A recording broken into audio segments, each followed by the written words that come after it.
झूठ कहती है दुनिया की 22 लाख बच्चों का कंपटीशन है नीट में। नहीं है, मैं देख रहा हूँ ना, 22 लाख बच्चा बचा ही नहीं। जब 4 लाख बच्चा आता है तैयारी करने, 4 लाख बच्चा तो पढ़ ही नहीं रहा है। 22 लाख में कंपटीशन है ही नहीं। कंपटीशन तो आखिरी 1-1.5 लाख का ही कंपटीशन है। बेटा यही तो सच्चाई है ना।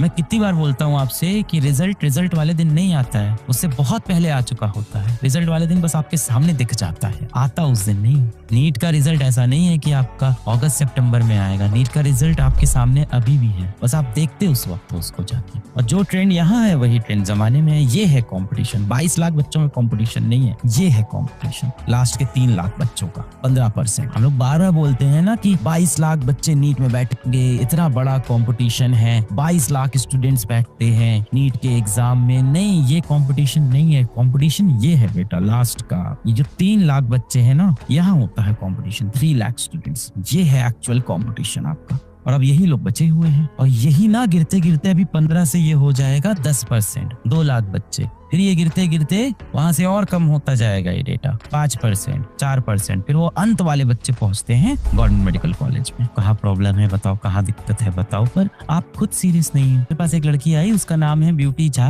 ब्यूटी झा वैसे तो अभी दिल्ली में रहती है, पर बिहार से यहाँ पे आई हुई है। उसके पापा मजदूर हैं। वो खुद क्लास 10th से ट्यूशन पढ़ा रही है। आसपास के बच्चों को ट्यूशन पढ़ाती थी घर पे। स्कूल जाती थी, स्कूल से वापस आती थी, फिर बच्चों के घर जाती थी उनको ट्यूशन पढ़ाने। किसी ट्यूशन का उनको 500 रुपए मिलता था, किसी का 1000 रुपए मिलता था, और घर के खर्चे चलाती थी। और उन हालातों में उन्होंने तैयारी की और वो सिलेक्ट हो गई। फिजिक्स वाला के ही बैच से पढ़ी थी। और ऐसे बच्चे कहीं और से कैसे पढ़ेगी, साधन नहीं मिल पाते। उस बच्चे की कहानी सुन के मुझे बड़ा दर्द होता है, ऐसी कहानियां सुन के कि समाज में ऐसे बच्चे हैं जो ऐसे लड़ झगड़ के ऊपर आते हैं। और बड़ा गर्व भी होता है कि यार भारत के खून में कुछ तो है, भारत के बच्चों में खून में कुछ तो है। हमारे देश के जो बच्चे हैं ना यार, वो बड़े ही सख्त हैं। तुम्हें भी सख्त रहना है, पिघलना नहीं है। और जिस दिन भी आपकी जिंदगी बहुत ही कठिन लग रही हो, उस दिन आपके घर के आसपास कहीं ना कहीं किसी का घर बन रहा होगा या मजदूर काम कर लेंगे। एक बार उनकी जिंदगी देख लीजिएगा, जो सर के ऊपर ढेर सारे ईंटें लेके सीढ़ियों पे चढ़ते रहते हैं और जीवन और मौत से हमेशा खेलते रहते हैं। आपसे 7-8 घंटे की पढ़ाई नहीं हो रही, वो 12 घंटे की मजदूरी ऐसे ही करते हैं। फिर उसके बाद जहाँ पे वही कंस्ट्रक्शन साइट होती है, जहाँ धूल मिट्टी होती है, उन्हीं हाथों से जाके अपना टिफिन खोलते हैं, वहीं से रोटी सब्जी उसी हालातों में खाते हैं और खाने के बाद फिर से लग जाते हैं अपने काम पे। और रात तक ऐसे ही काम करते हैं ताकि उनको दिन के 300 रुपए मिल जाएं और ब्यूटी झा जैसी एक लड़की को वो पढ़ा सके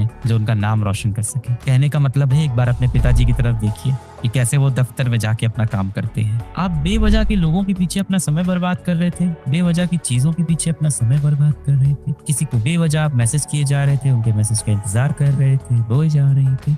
वो गलत बात है। सिलेक्ट होना ना होना ठीक है, वो तो कंपटीशन है, खेल है। हर कोई तो नहीं जीतेगा, कुछ लोग जीतेंगे, कुछ लोग नहीं जीतेंगे। हारना नहीं बोलूंगा मैं, कुछ लोग एफर्ट मारे। मेरे लिए हर वो बच्चा जीता है जिसने सच्चे दिल से मेहनत की, सच्चा एफर्ट डाला और नीट के अंदर 250 नंबर भी लाए हैं। सबकी अलग अलग कैपेसिटी है, हम सब अलग अलग कैपेबिलिटी से पैदा हुए हैं। उसकी कैपेबिलिटी 250 की थी, इस साल की 250 की थी। वो पहली बार जिम्मे में नीट की तैयारी शुरू किया, 11-12 में सीरियस नहीं था। साल भर पढ़ा, उसके 250 नंबर आए, 300 नंबर आए। कोई बात नहीं बेटा, बहुत अच्छी।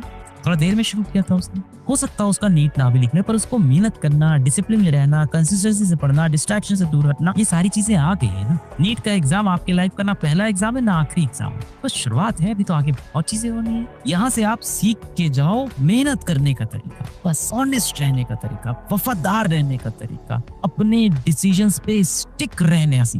कई बार हम साल की शुरुआत में साइड करते हैं कि हम नीट निकालेंगे, नीट हमारा गोल है, और फिर बीच में आके नहीं यार कुछ और ट्राई करते। नहीं, ऐसे नहीं कर सकते। एक बार किसी चीज को डिसाइड किया है तो उससे ऑनेस्ट तो रहो। 1 साल तो ऑनेस्ट रहो एग्जाम तक। मेरे साथ ना जाने कितने लोग हैं जिनका नीट नहीं निकला पर जीवन में बहुत अच्छा कर रहे हैं। पर उनका एक एटीट्यूड था कि जब वो नीट की तैयारी कर रहे थे, उन्होंने अपना बेस्ट एफर्ट तो मारा था, अपना बेस्ट अटेम्प्ट दिया। सबसे इंपॉर्टेंट यही है, अगर आप अपना बेटा बेस्ट अटेम्प्ट दे रहे हो तो सब सही है। नंबर चाहे कम आए ज्यादा आए, आप जीवन में बेटा बहुत